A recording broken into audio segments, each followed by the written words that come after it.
You have heard this parable more times than you can count. A wedding, 10 young women waiting with lamps, 5 of them wise, 5 of them foolish, oil that runs out at the worst possible moment, a door that closes and never opens again. You have heard it in Sunday school. You have heard it in sermons about being ready. You have heard it used to warn people about staying alert spiritually. And nearly every time someone teaches it, it collapses down into a single warning. Some were ready and some were not. So you better be ready too. That is not wrong, but it is not even close to everything Jesus packed into this story, because there is something tucked right into the text tonight. In plain, ordinary numbers that almost nobody stops to look at. Jesus did not say, some virgins were ready and some were not. He gave you an exact count, 10 virgins. Not 8, not 12, not many or a crowd, 10. And then he split that 10 in half with almost mathematical precision. 5 wise, 5 foolish. An even number, cut exactly down the middle, no more, no less. Pause for a second and notice how deliberate that is. Jesus told dozens of parables. He talked about sheep and coins and seeds and servants and vineyards, and in almost every one of them, when he wants to describe a group of people, he leaves the number vague. A sower goes out to sow. A man had 2 sons. A certain man had 100 sheep. Numbers show up, but rarely with this kind of surgical precision. 10 split into 5 and 5, an exact even division built right into the framework of the story. Why would Jesus do that? Why 10? Why exactly half wise and half foolish, instead of 7 and 3 or 9 and 1? Why not just say, some were ready and some were not, the way we retell it today? Tonight we are slowing all the way down on this parable, piece by piece. We are going to walk through the actual scene the way a first-century Jewish wedding guest would have understood it, because most of what makes this story land was completely obvious to Jesus' original audience and almost completely invisible to us. We will spend time with the oil, the sleep, the delay, the door that shuts, and then turn to the number itself, the 10, the 5 and 5, because that number is not decoration. It is a key, and once you see what is built into it, this parable will never read the same way to you again. Let's walk into the scene itself, because the backdrop here is carrying more weight than almost anyone realizes. This parable comes near the very end of Matthew's Gospel, in the middle of a long section where Jesus is teaching his disciples about the end of the age, about his own return, about what it will look like when he comes back for his people. Just before this parable, he has been warning them to stay alert, to not be caught off guard, comparing his coming to a thief in the night and to a master coming home when the servants do not expect him. And then, right there in the thick of that warning, he tells this story about a wedding. Now, a wedding in first-century Jewish culture worked nothing like a wedding today, and if you do not understand the customs, half of this parable will not make sense. A Jewish wedding in that world happened in stages, spread out over time. First came the betrothal, a formal, binding agreement between families, almost as serious as marriage itself, even though the couple was not yet living together. Then, sometime later, often up to a year later, came the actual wedding celebration, and on that day, the bridegroom would leave his own house, gather his friends, and go to fetch his bride. Usually in the evening, sometimes very late at night. There were no fixed clocks the way we have now. The exact hour of his arrival depended on things like final negotiations between families, the finishing of a bride price, or simply how long the celebrations at the groom's house had gone. It was common, expected, almost traditional, for the bridegroom to be delayed. Everyone at the wedding knew he was coming. Almost nobody knew exactly when. This is where the 10 virgins come in. In this culture, young unmarried women, friends of the bride, would gather to wait for the bridegroom's arrival so they could join the procession and escort him, with the bride, into the wedding feast. Their job, quite literally, was to wait with lit lamps, ready to walk out the moment word came that the groom was approaching. It was an honor to be chosen for this. It was also, as you're about to see, a test of preparation, because nobody could tell them exactly when to expect him. So picture it, 10 young women dressed for a celebration, small oil lamps in hand, standing outside in the evening, waiting for a cry to go up in the street that the bridegroom is coming. All 10 of them show up prepared to wait. All 10 of them bring a lamp. All 10 of them at the start of the story look identical in their readiness. There is nothing on the outside, in the beginning, that separates the wise from the foolish. That detail matters more than it seems, and we will come back to it. Jesus tells us that 5 of them were wise and 5 were foolish, and then he tells us exactly what separated them, and it is such a small, almost boring detail that it is easy to miss how much weight it is carrying. The foolish took their lamps but brought no extra oil with them. The wise took their lamps and also brought oil in separate flasks, enough to keep burning if the wait ran long. That is the entire difference between them at the start of the story. Not their appearance, not their invitation, not their place among the 10. Just one quiet decision, made before anything even happened, about whether to carry a reserve, and then Jesus adds a detail that is almost too human to be an accident. The bridegroom delayed. And while he delayed, all 10 of them, wise and foolish alike, grew drowsy and fell asleep. I want you to sit with that for a second, because most retellings of this story skip right past it. It is not the foolish virgins who fall asleep while the wise stay alert and watchful. All 10 of them fall asleep, every single one. Sleep in this story is not the deciding factor. Being tired, being human, being caught off guard by how long the wait is running, that happens to everybody, wise and foolish alike. Jesus is not telling you that spiritually mature people never grow weary or never nod off in seasons of long waiting. He is telling you something else entirely, something about what you carry with you into that season of waiting, long before the tiredness ever sets in. Then, at midnight, the cry goes up. Behold, the bridegroom comes. Go out to meet him. And in an instant, all 10 virgins wake up and start trimming their lamps, getting them ready to burn brightly for the procession. And that is the exact moment the story turns, because trimming a lamp uses up oil fast. And this is when the foolish 5 discover that their lamps are going out, and they have nothing left to refill them with. So they turn to the wise virgins and ask for oil. And here is where the story does something that makes a lot of people uncomfortable when they really slow down and read it. The wise virgins say no, not no, and figure it out yourself. Not cruelty for its own sake. They give a reason, lest there not be enough for us and for you. If they share, there is a real chance nobody has enough oil to make it through the night, and the whole company enters the feast with lamps failing. So instead, they tell the foolish virgins, go to those who sell and buy for yourselves. While the foolish virgins are off trying to buy oil in the middle of the night, the bridegroom arrives. Those who were ready go in with him to the marriage feast. And then Jesus writes a single line that is, in my opinion, one of the most quietly devastating sentences in all of his parables. And the door was shut. The foolish virgins come back later, lamps presumably refueled, and they knock. Lord, Lord, open to us. And the answer that comes back is not, you are a little late, come on in. It is, truly I say to you, I do not know you.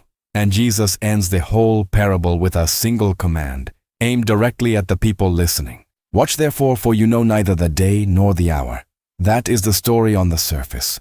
A wedding, a delay, oil that runs out, a door that shuts, and most of the time that is where the teaching stops. Be ready. Do not run out of oil. The end. But now let's go back to the number, because I promised you we would.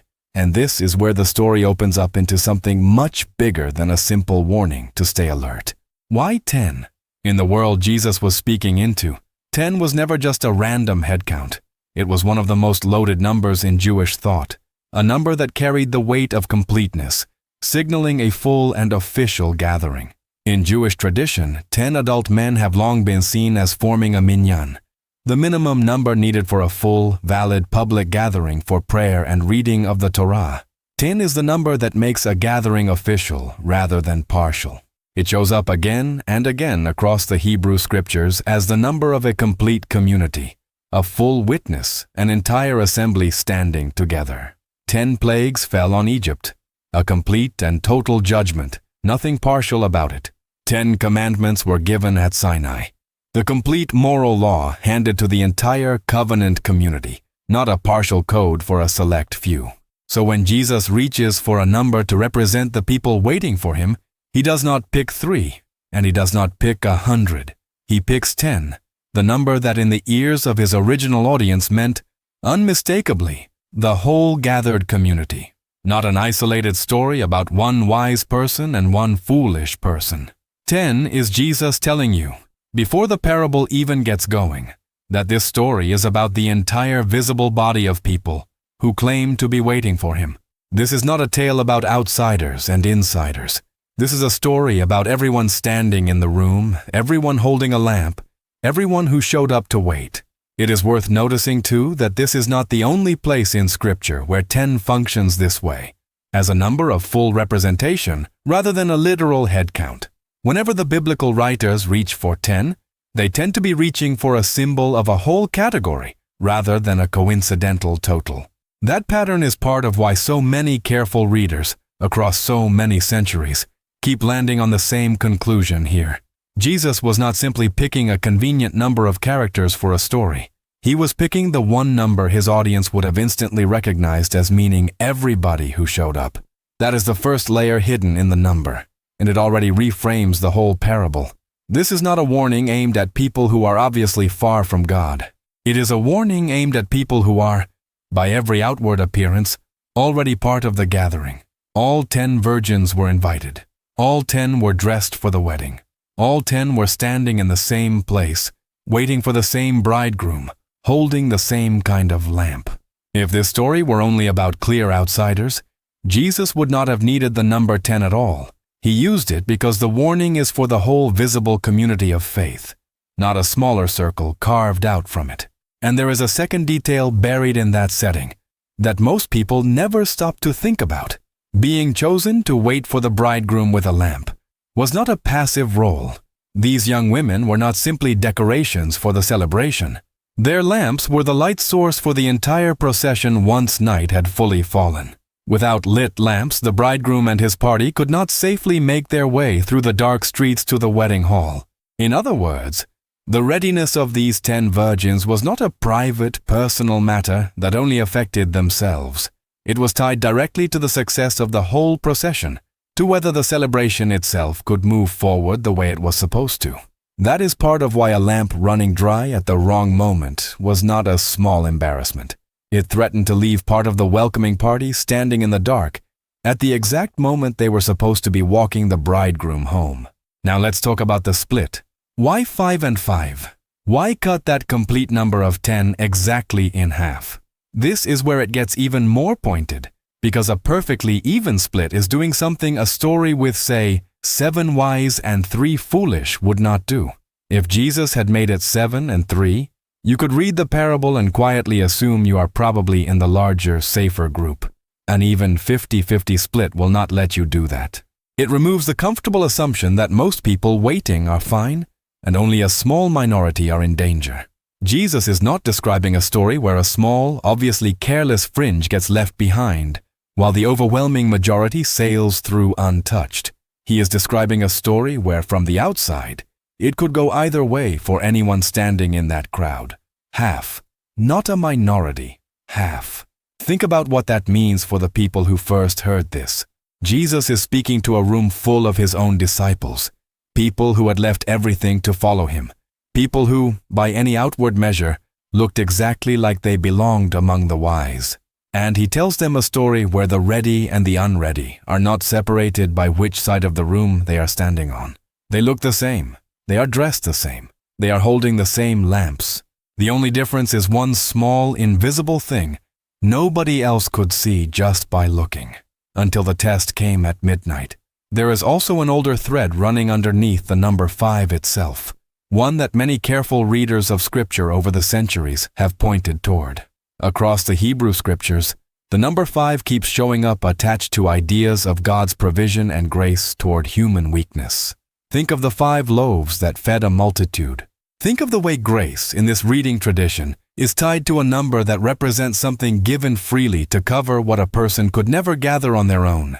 Whether or not you build a whole doctrine on that thread, and you should not lean the entire weight of the parable on it, It is worth noticing that Jesus splits his complete gathering of 10 precisely along the boundary of that number, 5 and 5, as if the story itself is quietly asking every single person in the room the exact same question. Which 5 are you in? Not which crowd, not which category of person you assume yourself to be. Which 5? Personally? Individually? When the lamp actually needs to burn.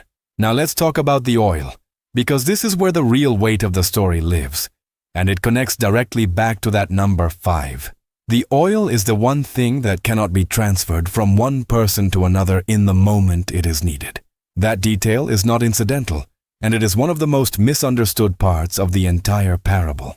A lot of people read the wise virgins refusing to share their oil and quietly feel like that is a strange, almost unkind thing for wise godly women to do in a story Jesus is telling approvingly. But the point is not that they were unwilling. The point is that oil like this cannot actually be shared in that moment without leaving everyone in the dark. Some things are not transferable at the exact hour they are required. You cannot borrow someone else's years of quiet, private faithfulness at the last minute. You cannot inherit someone else's relationship with God the night the door is closing. The wise virgins are not being selfish. They are telling the truth about how this particular kind of readiness works. It has to be carried in personally, ahead of time, or it simply is not there when the hour comes. Many who have studied this parable across the centuries have connected the oil to the quiet, sustaining presence of the Spirit of God in a person's life, an inward reality that outwardly looks identical to having no such reality at all, right up until the moment of testing arrives and reveals which lamps were actually prepared to keep burning. On the outside, at the start of the story, you cannot tell the 5 wise from the 5 foolish. Same lamps, same posture, same waiting. The oil is invisible until it is needed, and that is exactly the point.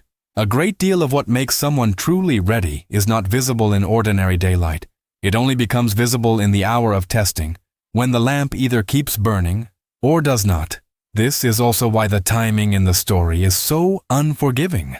Notice that the foolish virgins do not run out of oil in some quiet, private moment where nobody is watching. They run out of oil at the exact moment the cry goes up that the bridegroom has arrived. The one moment where readiness actually mattered. You can look identical to someone else for a very long time. You can hold the same lamp, wear the same expression, wait in the same spot for years. But the story is not concerned with how you look while you are simply waiting. It is concerned with what is actually in your vessel when the call finally comes. Because that call always comes at a moment nobody can schedule. If this familiar parable is already reading differently to you than it was 10 minutes ago, go ahead and hit like on this video right now. And drop a single word in the comments telling me which detail surprised you most so far. Because that's exactly what helps this study land in front of someone who has read this story for years and somehow never caught the numbers. Now let's talk about the door. I do not think most people give this detail nearly enough weight when they teach this parable, because it is the single harshest, most final image in the entire story, and Jesus does not soften it at all. The door was shut, not left ajar. Not cracked open for latecomers. Shut. And when the foolish virgins return and knock, calling out, "Lord, Lord, open to us," the answer is not delay, and it is not partial welcome. It is a flat, final statement. I do not know you. Key, think about how strange that answer is on its face. These were not strangers off the street. These were virgins invited to this very wedding, dressed for this very celebration, standing among the very group waiting for this very bridegroom the whole night. And yet the answer they receive is not, "You are a little late," or "There is no more room." It is, "I do not know you." A statement about relationship, not about timing. That is the detail that should stop you cold. The problem in this story was not really about the clock, and it was not really about which minute they arrived. The problem was that when the moment of testing came, something that should have been there all along, quietly, personally, invisibly, simply was not there. And no amount of last-minute effort, no frantic errand to buy more oil, could manufacture in an instant what should have already been present for years. That is the real warning tucked inside this parable. And it is a far more serious one than simply, "Do not be late." It is not a story about punctuality. It is a story about the difference between belonging to the celebration by proximity and belonging to it by relationship. 10 virgins stood in the same place. 5 of them were known by the bridegroom in the deepest sense of that word, a relationship carried and cultivated long before the midnight cry ever sounded. 5 of them were standing in the right place, holding the right object, dressed for the right occasion, and yet, when it mattered most, they were not actually known. Now take the number and the story and set them side by side, because they were never 2 separate lessons. They are one lesson, told twice, in 2 different languages, the language of narrative and the language of number. 10 tells you this parable is about the entire visible gathering of people who claim to be waiting for Christ, not some small fringe group of obvious outsiders. 5 and 5 tells you that inside that entire gathering, the division between ready and unready is not a small minority problem. It runs straight through the middle, and it looks from the outside almost impossible to detect. The oil tells you what actually makes the difference, a private, personal, sustained readiness that cannot be borrowed, inherited, or manufactured at the last minute. And the shut door tells you what is genuinely at stake when that readiness is missing at the hour it is required. Not a scolding, not a delay, but the sobering possibility of standing right outside the very celebration you thought you belonged to, and hearing that you were never actually known. It also helps to see where this parable sits inside the larger conversation Jesus is having. This is not a standalone story floating on its own. It comes in the middle of a long section, sometimes called the Olivet Discourse, where Jesus is answering his disciples' question about what will signal the end of the age and his own return.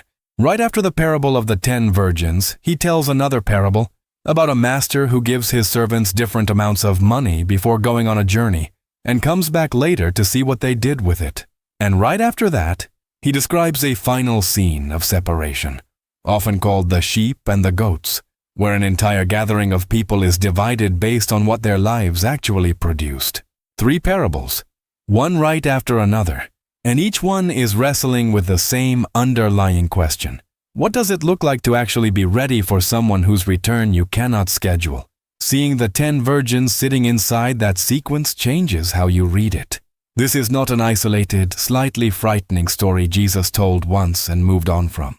It is the first movement in a 3-part teaching about readiness, about stewardship, and about what a genuine relationship with Him actually produces over time. The 10 virgins give you the picture of private, internal readiness. The parable of the servants and the money that follows gives you the picture of active stewardship, of doing something with what you were given rather than simply waiting passively. And the sheep and the goats gives you the picture of the fruit that readiness eventually produces in how you treat other people, put side by side. The message is not simply wait quietly and hope for the best. It is wait with your lamp filled. Work faithfully with what you have been given, and let both of those things show up in how you actually live. This is also a good place to slow down and address a question a lot of people quietly carry when they read this parable closely for the first time. If oil represents something like genuine faith or the presence of God's Spirit, does that mean the foolish virgins lost something they used to have? Or does it mean they never actually had it at all and were only ever standing in the crowd, close to the celebration, without ever truly being part of it? Bible teachers across the centuries have answered that question in more than one way, and this is not a moment to pretend there is only one tidy answer everyone agrees on. What almost everyone across those different answers does agree on is this: the parable is not primarily concerned with drawing a precise theological boundary about exactly when someone crosses from ready to unready. It is concerned with something more urgent and more practical. However, you understand the mechanics of it. The foolish virgins discovered their lack at the one moment it could no longer be fixed. The point of the story is not to let you settle that debate from a place of comfortable distance. It is to make sure you check your own lamp long before the debate becomes personal. If this kind of close reading is opening the Bible up for you in a way it never has before, this is exactly the moment to share this video with someone who loves Scripture as much as you do. Because a friend who has read this parable a dozen times deserves to see what is actually sitting inside the numbers too. Pass it along to them and jump right back in with me, because there is one more layer we still have not touched, and it is the most personal one of all. Let's talk about what this means for you, because Jesus did not tell this story, so a room full of people 2,000 years ago could nod along and move on with their evening. He told it because he knew this exact test would keep repeating itself, generation after generation, in every gathering of people who say they are waiting for him. If you have ever quietly worried that you might be one of the 5 who looks the same as everyone else on the outside, but is somehow missing something on the inside, I want you to hear something important before we go any further. The fact that you are even asking that question, sitting with that kind of honest concern, is itself a very different posture than the foolish virgins ever showed in this story. They were not anxious about their oil. They were not checking their flasks ahead of time. They assumed the lamp itself was enough, and never thought to ask what would happen if the wait ran long. A heart that genuinely wonders whether its oil is real is already doing something the foolish virgins in this story never once did. But do not let that honest question turn into paralysis either. This parable is not told to leave you frozen in fear about a hidden test you can never actually check on. It is told as an invitation to do the one thing the wise virgins did that the foolish ones did not. They built their reserve before the wait ever began. Not in a moment of panic. Not the night the cry went up. Quietly earlier, in the ordinary, unremarkable days before anything dramatic happened at all. Their preparation was not a single dramatic decision made under pressure. It was a long series of small, private, unglamorous choices to carry a little more than they strictly needed for that day alone, because they understood the wait might run longer than expected. That is really what this parable is asking every single person watching tonight. Not, are you afraid? But what are you carrying? Quietly, in the ordinary days, before anything happens. The faith that is only ever activated in a crisis, never cultivated in the daily and the mundane, is precisely the kind of lamp that looks fine right up until the hour it is tested. But a faith that has been fed steadily, quietly, personally, long before any midnight cry ever sounds, is the kind of lamp that keeps burning precisely when it matters most. It helps to picture what gathering oil actually looks like in an ordinary week, because the parable never explains that part, and people often fill in the blank with something vague and unhelpful. It is not a single heroic act. It is the quiet, repeated decision to actually open Scripture on an evening when nothing dramatic is happening and no one is watching. It is choosing to pray honestly instead of performing a routine. It is the small, private obedience nobody applauds. The choice to be patient with someone difficult, to tell the truth when a lie would be easier, to stay faithful in a season that feels uneventful and unnoticed. None of that looks impressive from the outside. None of it would make it into a highlight reel of anyone's spiritual life. But that is exactly the point. Oil is gathered in private, unremarkable moments, long before it is ever needed in public. Nobody fills a lamp for the first time at midnight. There is also something worth saying gently here about the wise virgins refusing to share. It can feel, on first read, like a small crack in the story, almost unkind. But look again at what they actually offer instead of their own oil. They do not simply turn the foolish virgins away with nothing. They point them toward where oil can still be found. Go to those who sell and buy for yourselves. In other words, even in a story about a division that runs straight through the middle of the gathered community, the wise do not respond to the foolish with contempt. They respond by pointing them toward the one place their need could actually still be met, even if the timing, in the story, turns out to be too late. That detail matters if you are the kind of person tempted to look at someone else's spiritual dryness and simply write them off. The wise virgins model something better than either false comfort or cold rejection. They tell the truth about what cannot be shared, and they still point the other person toward where real help can be found. There is one more small phrase in this parable that almost never gets its own moment, and it deserves one, because it explains why the wise virgins were not being harsh when they said no. Notice that they do not say, "There is no way you will find oil in time." They say, "Lest there not be enough for us and for you." They are protecting the whole group's readiness, not just their own. In a story that is ultimately about a shared communal waiting, the wise are not thinking only of themselves, even in this uncomfortable moment. They understand that if they empty their own lamps to cover someone else's shortage, the entire company risks entering the feast unprepared instead of just one part of it. Sometimes the most loving thing you can say to someone is still no, especially when giving in would only guarantee that neither of you makes it through the night with your lamp lit. Now, put all of that together and look at the whole parable one more time, because every piece of it has been building toward the same single point the entire time. 10 virgins, the complete gathered community of everyone who claims to be waiting for Christ, not a small fringe of obvious outsiders. An even split, 5 and 5, a division that runs straight through the visible middle of that community, rather than skimming off some small obvious minority. Lamps that look identical at the start, because outward appearance was never the test this parable was measuring. Oil that cannot be transferred at the last minute, because real readiness is cultivated privately, over time, long before the hour it is required. A delay that catches everyone off guard and puts everyone to sleep, because waiting is hard for the prepared and unprepared alike. A midnight cry that arrives without warning, exactly the way Jesus said his own coming would arrive. A door that shuts completely, with no partial welcome and no second chance once it closes. And a final answer that is not about timing, but about relationship. I do not know you.